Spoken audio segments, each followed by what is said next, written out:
Hello? Hello, this is Thomas. Welcome to this review of my Alcatel MMK keyboard. I got a bunch of these keyboards from the recycling center years ago, but I sold the rest, mainly for their keycaps. This is also the only one that still had the peripherals attached to it. The rest were just the keyboards, and they were in far worse condition than this actually. It was made for Alcatel, a French telecommunications company who are now part of Nokia. It was clearly some sort of telephony operator keyboard, like the Waytech I reviewed last week. It's got some sort of terminal, switch or connector box included with it, and there are a bunch of extra buttons on the keyboard with telephone icons on them. Not to mention the fact that it comes with a plug-in telephone, of course. There are two ports for it, one on either side of the keyboard. As you've probably already gathered by now, it is quite a beast of a keyboard, at about 52 centimeters wide, or for the measurifically challenged, 1 foot and 8 inches. This puts it comfortably in the battle cruiser class, even though it weighs less than a normal sized Model M at a bit over 1.7 kilos, or about 3.82 pounds for you imperial folk out there, which is still nothing to scoff at. Build quality wise, it's certainly not bad. The keyboard sits in a large plastic pan and it has a thick plastic top cover. There's quite a few screws to keep everything together too, not to mention the board appears to have N-key rollover based on all the diodes present on the PCB, which is FR4 by the way, and looks pretty well done. And of course, a speaker too. Nice! There's a date stamp in the case which suggests it's from 2001, although it's not a very well kept record it seems. By the way, this slot in the side of the pan looks like it was made for a card reader, and this thing here slides into the side of the case as well, but no card reading component appears to be present on the PCB.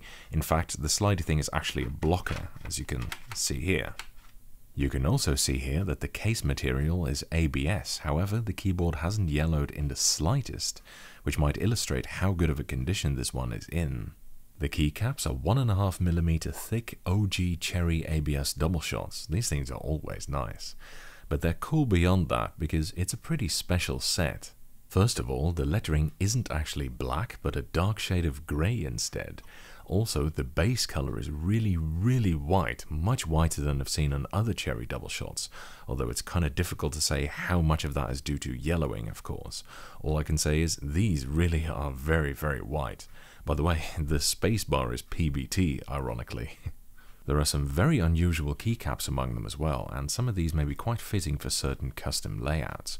Apart from the F keys at the top, which all have LED windows in them, there's also a shortened backspace, enter and right shift, plus single unit Windows and Alt keys. The menu key here on the second to last row seems particularly unique. I don't think I've ever seen that on any other board before. But on the right hand side there are also some really funky ones, especially on the numpad. I mean, it's got 2 asterisk keys on it, on different rows and with slightly different looking legends even. And the reason for it, I think, is this irregular looking hash key, which looks like a view data square sign, which would make this a view data sextile sign rather than an actual asterisk. And I'm not even going to attempt to guess why the minus and delete keys have LED windows in them. And then, of course, there's the telephony keys, most of which have LED windows in them too. They're an interesting kind of brownish grey colour, and none of these are double shots, they're all pad printed. The white LED ones are pad printed too, by the way.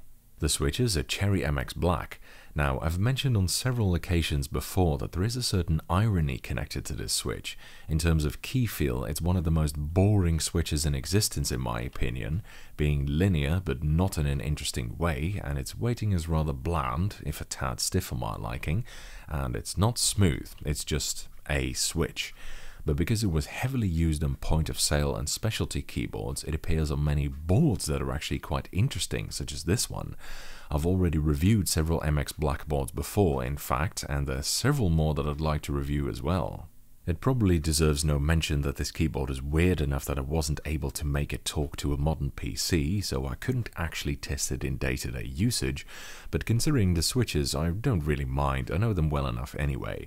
I do intend to do a redux of vintage blacks in more detail at some point, but these vanilla ones aren't very interesting in my opinion. Regardless, that's it for this review. I hope you enjoyed it, and following is a typing demonstration of me typing on this keyboard.